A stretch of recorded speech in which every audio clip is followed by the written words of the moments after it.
Before you came into the world of radio, what were you doing? I was working on wacky daytime talk shows, late night talk shows, YouTube talk shows, a bunch of just random things. My colleague at 99% Invisible, Vivian Leigh. On the 2013 reboot of the Arsenio Hall show, I was a production assistant, and my current fiancé was also a production assistant. And we've been together for 5 years. So last year, Vivian had to plan her wedding, which was kind of like her old job as a production assistant, except that in this production, she's the star and the wardrobe department. I've been looking at wedding dresses since, me and Cody got together. 5 years ago. Yeah, I've always been thinking about, what kind of dress do I want? So I think that's probably why it's so hard for me to decide now, because it's something that I've been thinking about for so long. It's a really big decision. So I am not really looking forward to, picking out the dress because it seems so stressful. I mean, on the surface, it's just a dress. A dress that is white. But you like buying clothes normally, no? This is really bad. I'm like a bargain shopper. I am a Maxxinista. Like TJ Maxx? So, why is that bad? Because I buy a lot of clothes that you would not think highly of after doing articles of interest that are very cheap. I could buy a ton of them and whatever. It's just $5 for the shirt. So I am that kind of shopper. I think of what kind of value can I get for this? And I feel like a wedding dress is never equated with value. Most people, I think, spend more than $1,000 on their wedding dress. And that sounds insane to me. I would rather not spend more than $800 on a wedding dress. $800 to me is a lot, but it feels that is a lot. It's a lot of money. So when are you going wedding dress shopping? Oh, I'm putting it off so much. And I don't want to do it. And it has nothing to do with me not wanting to get married. It's that it's so much pressure to spend so much money on this one item of clothing that I know I'm only going to use once. Articles of Interest, a show about what we wear. Season 2. People don't realize it's fantasy. There's always this thing that you have to work extra hard to get. That's so good. No one dresses like a king anymore. How do you make money? That's how I make money, love. There are lots of things that we take for granted that would once have been considered luxuries. A wedding should be pretty simple and straightforward. It's just about you and the person you're marrying and the ones you love, and it should just be that. At least, this is Vivian's fantasy. I don't want to spend so much time getting ready for my wedding. I just kind of want it to be a nice dinner with my friends and family. We want a 5-minute ceremony, so people don't have to sit through reasons why we love each other, because whatever. You can understand why maybe lots of couples would at least be tempted to escape from that burden. Dr. Benjamin Carney is a professor of social psychology at UCLA and the co-director of their marriage lab. He has talked to a lot of couples. Almost every couple I've ever talked to has said in planning their wedding, we strongly consider chucking it all and eloping. Most couples don't do it. Most couples have their wedding. And some couples do, and they elope. That has some benefits. You save the expense, you save the money, and you can spend it on yourselves. You don't have to worry about your families interacting. I would say it also has some costs, because what you don't get is the public display of couplehood. And that is what a public wedding is all about. Letting other people invest in your partnership. A wedding does something to the couple. It also does something to the guests. If I attend a wedding, I was there at the institutional beginning of your relationship, and that means I'm kind of responsible for you. That's a heavy thing. It's not just a party. And that pressure quickly changed all of Vivian's wedding plans, which had started simply enough. So I'm getting married in Italy in the summer. This was last summer, by the way, and it was just supposed to be a small destination wedding, family only. But 2 Americans can't legally get married in another country, So Vivian decided on a courthouse wedding in LA and invited her friends, but then her fiance's family on the East Coast got wind of that. Cody's family was like, okay, well, we'll throw you a party. And we're like, okay, great, yeah. And so we checked back in with them. There's 150 people coming, and they rented out this beautiful hall with a view of Manhattan in the background. So now we're having 3 weddings, yes. 3 different weddings with 3 completely different locations. And I know a few couples who have done this, who've had a handful of ceremonies to accommodate everyone they love. And of course, this affects the dress, because you will wear different outfits to a courthouse or a church or a beach or Disney World. It depends on the weather. It depends on how big the space is or how formal or informal it is. And this dizzying array of options is a byproduct of a wealthy post-industrial civilization. For the lion's share of history, brides just got married in whatever they had that was nice and clean. They might have one fancy dress for their wedding, and then they might wear that same dress again for all the other weddings they attended as a guest. And this dress often wasn't white. A very deep purple velvet, and it's very richly embellished with gold metal thread embroidery. Curator Heidi Rabin showed me a purple velvet caftan covered in gold embroidery, depicting flowers and trees. It was a wedding dress from the 19th century Ottoman Empire. This garment is called a bindali. And this is a garment that was very typical for a Turkish, an Ottoman Turkish Jewish woman. It was considered part of her dowry. So when she would get married, this was a very valuable piece of clothing that she wore at the wedding, but also at the ceremonies leading up to the wedding, and then also for any very important parts of her life thereafter. Imagine, you'd be getting married in your bindali, surrounded by all your friends in their bindalis that they were married in. It must have been quite powerful.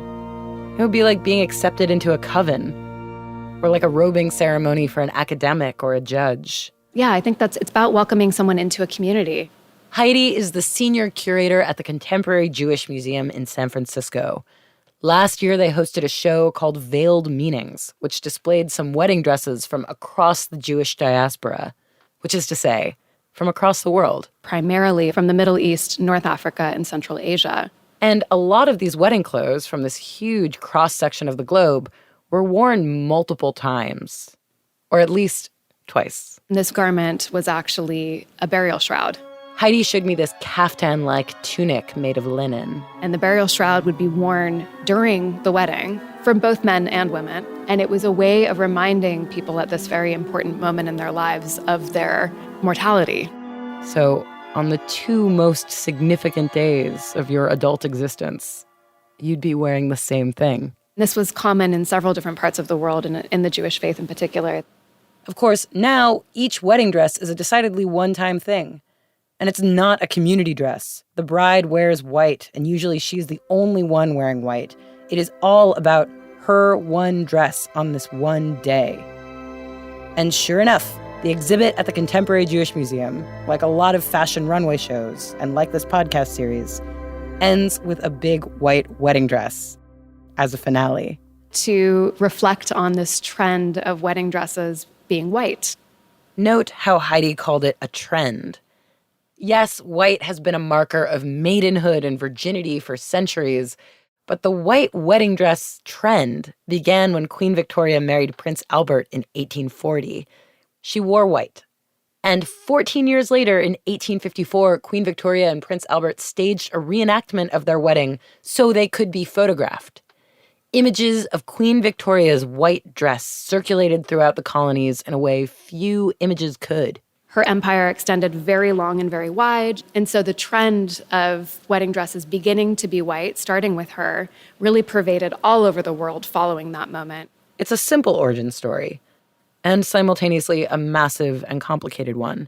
Through imperialism, a look became a trend and became a tradition. Like, it has to be white, or it doesn't have to be white. Vivian didn't particularly care about the color of her dress. I'm okay with it not being white, but I feel like it's going to raise some eyebrows from my older generations, my in-laws. I think when they see their kids getting married, they want to see the white gown and, like, they want to share that moment. Because as much as people will say it's the bride's day, the day also belongs to everyone in the bride's life. And there's only one dress. It has to represent tradition, but also be something unique and totally you. I always say, what do you like in your closet now? Elizabeth Dye is a wedding dress designer. She says most of her clients start out thinking they have no idea what they want in a wedding dress. But she says they can just look at what they already wear. What shape is it? What does it feel like? Just start with your relationship with clothing now. This is not a NASA spacesuit. This is not like a highly technical item of apparel. Like, you know how to do this. You may think you don't, but you know how. You have bought clothes. You've dressed yourself for years. But how can that translate to a wedding dress? Like, how could I be like... You're wearing a V-neck. It's this top looks like it might be vintage. Is it? Yes. Okay, so think about that. Is that a neckline that you like? Do you like a loud print? Do you like the 60s? Like, how do you like to feel? Do you like to wear a sleeve? Do you feel more comfortable in a sleeve? All of those things. I mean, clothing boils down to silhouette, textile, details. That's pretty much it. So, like, shape, fabric, bits and pieces. So just think about what you gravitate towards in terms of shape, fabric, and bits and pieces. So sure, in some ways, a wedding dress can be like other clothes you already have. But technically speaking, a wedding dress is like nothing else we have in our closets. I know I've never had anything tailored to my body. The vast majority of us now wear clothes with Lycra in them and knits, and so things don't have to fit, they just have to stretch. So most of us are just not accustomed to wearing something that fits close to the body, like that is touching us, and that doesn't stretch. A wedding dress is a throwback to how clothing used to feel. It really brings up all of the traditional like draping techniques and like the internal corset and sort of the fundamentals of couture design come into play in wedding dresses in a way that they don't with most other clothing. In a lot of ways, the typical wedding is a trip back to the times of Queen Victoria. Overtly, if you're wearing white, but also in the very process of learning about this antiquated kind of clothing. I mean, having something called a gown rather than a dress, for one. I mean, you know, it's your one and only gown, unless you get married again and then you get another gown. Most of us are not gown wearing very often. As Rebecca Mead wrote in her book, One Perfect Day, the process of wedding planning has become an Eliza Doolittle-like education. I went to these kind of wedding planning seminars where you would have experts instructing the brides-to-be on make sure you practice walking backwards in your dress, because if you don't, you're going to trip over the train and fall over and break your neck. And I mean, these are literally the things that were taught to Victorian maidens in finishing schools before they found their husbands. And this sort of education goes beyond the dress, into the different kinds of cutlery and flower arrangements and varieties of buttercream and fondant, learning correct posture and how to walk. There's something incredibly retro, really, isn't there? And that's the whole point. We look back in time for reassurance, to understand that hundreds of thousands of people before us did it just this way. Tradition is like a good luck charm. It's a huge thing to get married. I mean, it's very understandable that we want our personal choices to feel like they have some cultural value that extends beyond us. And the challenge of a wedding, from the dress to the menu, everything, it's about finding that balance between tradition and individuality. So not only are you navigating your desires with the desires of everyone around you, you are also considering the desires of everyone who came before you. We want to be individual. At the same time, we don't want to be out there on our own. And this balancing act, Rebecca Mead says, has its own significance. Only a few generations ago, getting married was a massive, arguably traumatic life change. In one day, you would go from being a kid living in your parents' house to becoming a spouse of someone who you maybe didn't know that well.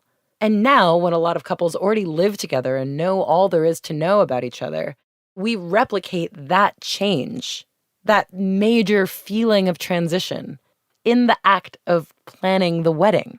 The wedding process substitutes for the shock that once you would have had, you know, going from being a single person to being a married person. And I think it's, in a way, it becomes a kind of useful thing to go through because you feel like you really, you know, there is something different happening to you. You have gone through the process of planning this thing.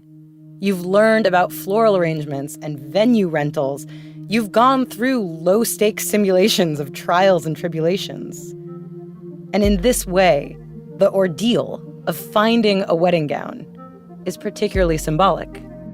You know, there's so much hope and promise that's caught up in the buying of the dress. I mean, the gown has a totemic quality, doesn't it? You know, you fall in love with the dress as a way of falling in love with your spouse or replicating that experience of falling in love. And this is the one, you know, you've found the one, just like you found the one to marry. I was so ready to follow my colleague Vivian to a local dress salon to watch that process unfold, where she would try on gown after gown, dancing and shimmying in every look, while I sat on the couch giving my thumbs up or thumbs down, until Vivian comes out of the dressing room with an ethereal glow on her face, and everything seems to slow down. We don't have to say a word. We just know she's found the right one.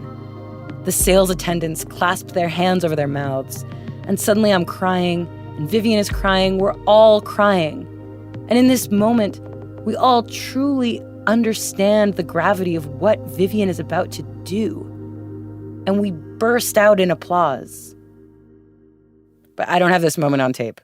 It didn't happen. No, because I bought a dress literally like probably 2 days after we talked. Inspired by our interview?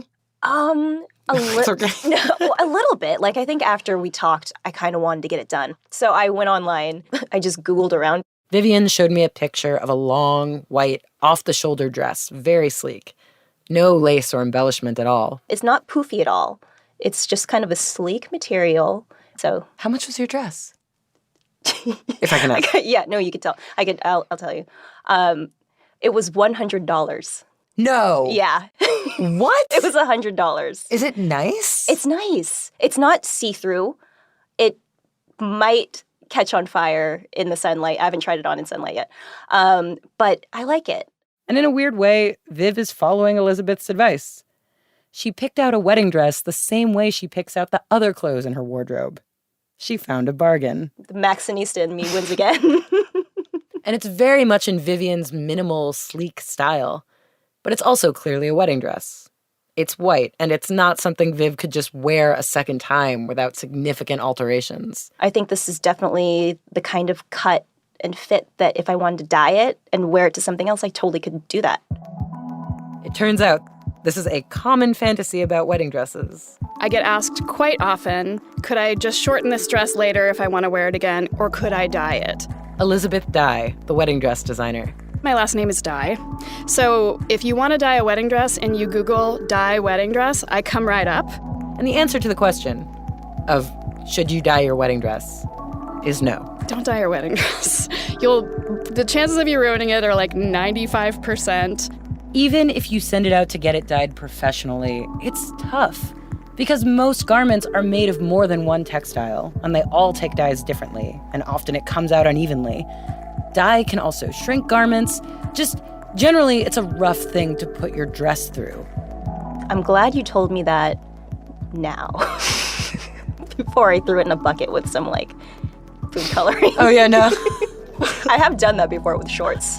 It was a pair of jorts that I turned into green jorts for Anime Expo because I was cosplaying. Who are you? I got a lot of skeletons in my closet.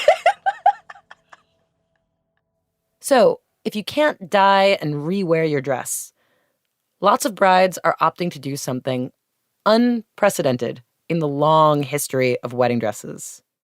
They will take this gown that they spent countless hours fretting over and toss it. So I've been making wedding dresses for a little over 15 years, which is crazy. It's literally a new generation getting married now. There's now sort of a new generation who grew up with fast fashion and just a really different relationship with clothes. There's much more of I just want this look killer on Instagram, and then I'll peace out. There's actually a whole trend of theatrically destroying the dress after the wedding. Like the bride will jump in the ocean in the dress or get it covered in sand or set it on fire in order to take pictures of it. Trash the dress. Is that what the trend is called? Yes. I would say that the trash the dress thing is in keeping with sort of this new idea of just like pure moment. And then if you want to extend the moment by just destroying the thing and making sure to get like incredible photos of that. And then you're done. There's something kind of poetic about finding beauty in this destruction. Trash the dress is kind of like an anti-ceremony in some ways. But, I don't know, maybe instead of submerging it in an ocean or setting it on fire or attempting to dye it green, maybe the dress itself can function like a photograph. Maybe it's worth keeping a wedding dress in your closet to remind you of that one day that you worked so hard for. I guess I could give it away, but it has some sentimental value to me. Allison Chernow has held on to her wedding dress for 30 years. I don't have much else left over from the wedding, other than the album and husband. Allison is my mom. She has the album full of photos, the videos, the wedding ring, and what's more, me and my sister. There's a lot of evidence that she got married to my dad. But to her, the dress is different somehow. So I can look at this, even looking at the photos, I sort of start thinking about the friends or the people who've died since they've been to my wedding, things like that. But this is the only object that really makes me think about the actual event and the ceremony. I can then remember how I felt in the dress and how I felt that day. And I did feel really beautiful. I felt like that was my day, and people stood up when I walked down the aisle in that dress, and you felt very special. It was a moment. I'm kind of in awe of people who decide to get married. Becoming legally bound to someone else seems so recklessly optimistic, it's almost rebellious. And not just because there's a 40% chance it won't work out. Through the bubonic plague and the Great Depression and the coronavirus, people have found ways to get married, to have whatever version of a wedding they can, for richer or for poorer, in sickness and in health. Weddings are easy to lampoon. I don't need to go through the reasons why. But at the heart of this cliche is something vulnerable. And at the heart of all this luxury is something necessary. It's about having something to reach for, having something to feel excited about.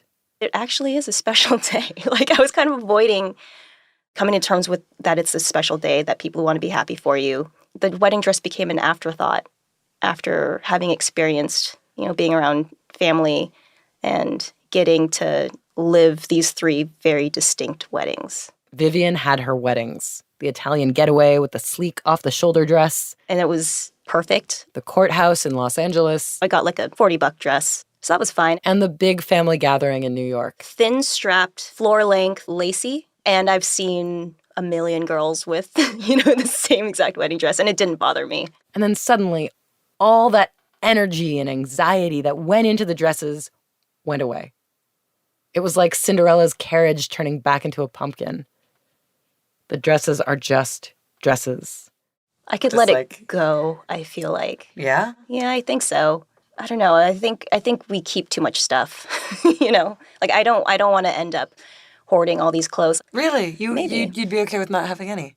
I haven't felt the need to take out the wedding dresses and, look at them and, feel them again or put them on again. Also, it just happened. It did just happen. It could change. Yeah. 10 years from now, I might want to have one. Or even 30 years from now. I don't even know if it would fit. Sort of funny to try on. Do you want to try it on? Yeah, I'll try it on. Yeah! Because clothes are records of the bodies we've lived in.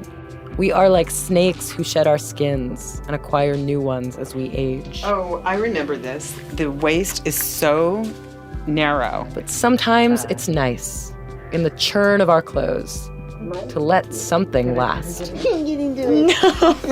Because the way you change and grow might be unexpected. It's because your shoulders are broad. My shoulders got big. I got buff. But in this case, Can I try it on? Try. when I tried on my mom's wedding dress I don't think it'll button. and couldn't get it off, I shouldn't have done this. I'm sorry. I had to rip the dress she'd been saving for 3 decades. Just go for it. Okay. But the bright side of this was that with a newly ripped open seam, Just try it again. my mom's wedding dress could actually fit her again. Oh, hey! Aha, see? I'm glad I kept it. She hadn't worn it in years. And there, with her 2 grown-up daughters watching, Wait, where's Dad? Should I go get Dad? in a dress that wasn't quite her size or her style anymore, she walked through her home. Check it out. And all eyes were on her. Look how gorgeous you are. Oh my God. Again. It's unbelievable.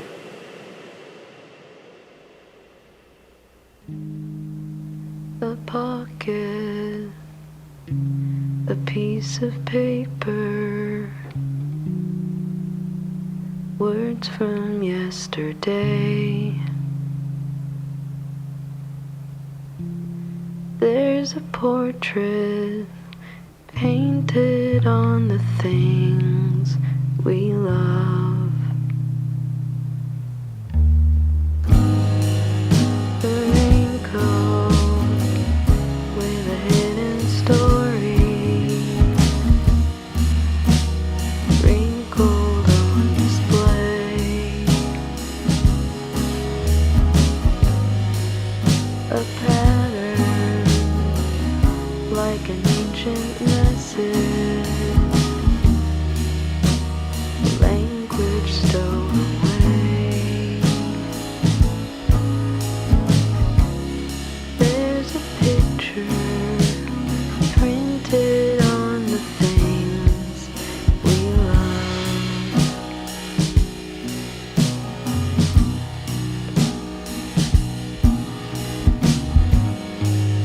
A pocket,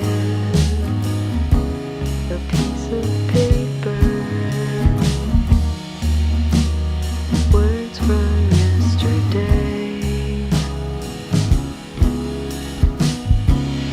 There's a portrait painted on the things we love.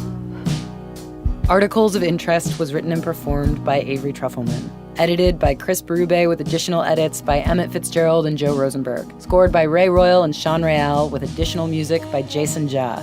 Fact-checked by Tom Colligan with additional fact-checking by Graham Haysha. Mix and tech production by Sharif Youssef with additional mixing by Catherine Ray Mondo. Our opening and closing songs are by the mighty Sasami. Her self-titled album is so beautiful, and she's a single out called Mess. Check her out. Insights, support, and edits from the whole 99PI team, including Vivian Leigh, Sean Real, Abby Madan, Kirk Kolstad, Delaney Hall, and Katie Mingle. And Roman Mars is the best man of this whole series. There's a portrait painted on the things we love.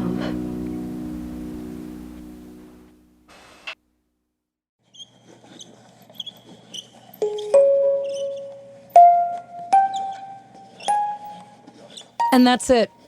That was Articles of Interest in its entirety. Because it is with a heavy heart and much, much gratitude that I'm leaving 99% Invisible. It's been nearly 7 incredible years since Roman Mars took a chance on an intern fresh out of college and kickstarted my career. Literally, his Kickstarter campaign got me hired.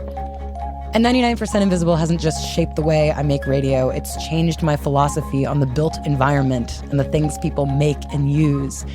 So thank you for filling my world with wonder. Thank you specifically to Chris Berube, Katie Mingle, Kirk Kolstad, Sean Real, Delaney Hall, Sharif Youssef, Emmett Fitzgerald, Vivian Leigh, Joe Rosenberg, and most of all, Roman Mars. I am so lucky to have learned from all of your brilliance. And thank you, dear listener, for coming along for the ride. It's truly a luxury to be heard.